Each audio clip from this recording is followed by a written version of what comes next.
jajjabdu ak sibiila biiffachiiftu diina rasaasni ak bokkaa roobdi diimaa ak ibiddi irra qabat goonni Oromoo irra dhalate irbusa baaseenee dhiigaaf lateen kakate.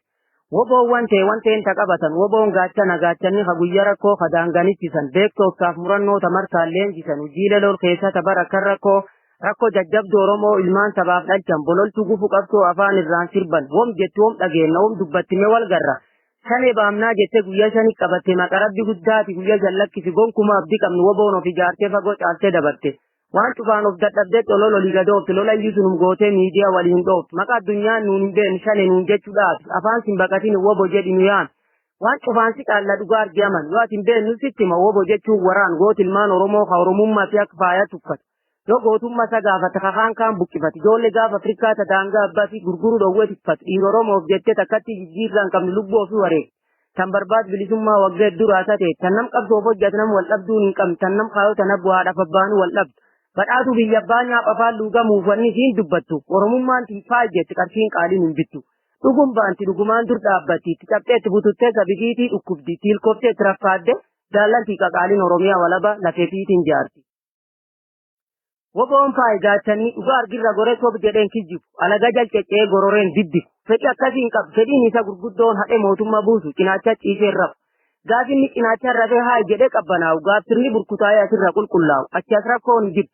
Buuda soddomni guutuu afaan kee tokko jira hidhannoo isaa kaasinaaf borsaa miyyu akka jiru waliin doorsinu lolayyuu wal gaafate dabballeef qondaalaan qindeessee mari'atee waraanii wal dhuunfate barraaq dura siqii barruun harka mul'atti qophaa'ee dura siqee waraanii dudubbate oduun qulqullitti woboo malii mul'atu waan hin beekne dubbate waan keessa hin jirreen du'a waan guyyaa hin beekne ofirratti eeguu jira dabees garaan dubbate waan dabeesaa maadee hama madarree hin qabne waan immoo guyyaadii haafuu dhoksa hin qabne kana dheen ijoollee nu agartee kokkofate. Faccite guyyaan seenee woboon kaan bidunfate kan nama kee jiru beeka lolli faaya kun akkum jiru ta'e bireen akka ofii faayaman jedhan gadha'ee goonni waa cife seen jeesee irra hiikatee uffalee keessa deebi'ee injifannoo gonfate. Woboon faaya jaallanti faaya Oromoo jaalate jabeeffate qotate boolli seenu qote boolli hin kaa'u muk hin ta'u lafaatti hin jijjiiramu baqatee duran bahu yaraan waaqi taphate. Dabees harki labbu'ee maliin ni ganam dhaate galgalee ceeran dhaqe. Gocha jatte gaabbite wanni duri jedhaniif wanni duri nyaatan cuftii namatti dhoofte akki jedhan hin jiru dhugaa waa'ee waaqa fuloonni nu gulba'e waan cufaanuu dabsate gootichi abbaa biyyaa gaachanni injifate. Gootichi goofaree isaan qaagoot gumaan ila diimaak barbadi bidda taakkee buttaaf cibratti rifeensi luucaaf ginyaar guduruu martii leenca kum leencatti qumtii dabbasa qabdi. Affarra qoraaddisa boqoo areedi lagada gootichi rassa goofaree geerartu haambi nyaapha weerarti itti dhoositu bombii dhooftuuf dura haaftu boollaf mishigiisii. Qottee awwaaltuu fanjii qilleensaaf lafoo waan takka takkin dar jajjabeen dhiirran oboo dibbeessaan kismarsii bidduu asoostii waan barbaadda gagguurtu irra tan qabni shakkii qaqalloo olmaanaa yaqalladhii goromtichaa tan qabsoo waliin nu darti ilmaan lammii takkacha dadhabdee gadi hin teettu woboo amni miilan deemtu dirqama ofii fudhattee gammoojjiif badda oliif gad baadiyyaa gaarreen Oromiyaa tulluuwwan adda addaa keessa qaxxaamu. Sanda'oo waaqa dhaga boraafattee qaancaafattee raftu battallola dhuunfattee guyyaa gaaddisuu oltu xoogaardee ergattee bushaa adamsitee ejjeettee waxalatu.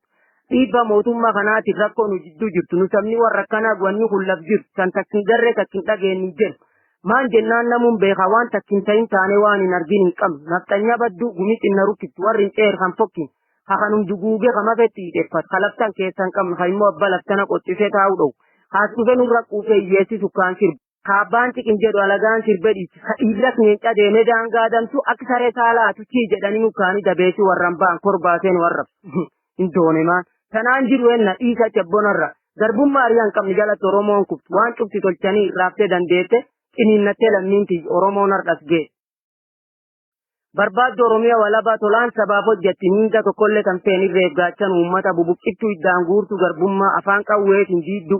Sirni impaayar tortoraa qoorqalbii jeeftu miitu sirna nafxanyaa o'oositu mammadeessitu loltu abbootii garaatu tuffatamtu agittimtu hujii dhaalleef gaafanaa humnu furgaatu garee hooma waraana mudannoof muuxannoorra miseensa madaqoo fi gootummaa wal'aalchiftu gaggameeyyuu waraana roorroo biffaniif warraaqan jilbiifan geggeessitu qabsoo didda garbummaa falmii walirra hin cinnaalii fedhulfaatus uummatii isa nyaapus wanni feetu waan feetu yoo taate silibsee tarrifan adamsitu nafxanyaa tarasaa finfiqan ololtuuf galtuu gurroo fi tan ergin beeltan jedhu.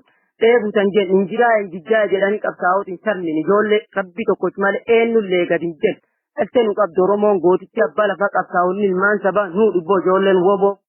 Galatooma jechaa taajjabaaf qopheessan erga walalicha handaaffisa roorroot loltu waraan roorroot jajjabee zoonii kibbarra cifra soddon booru injifannoo kan uummata Oromoo. Oraa bulaa deebana gadaan gada bilisummaa Oromoo.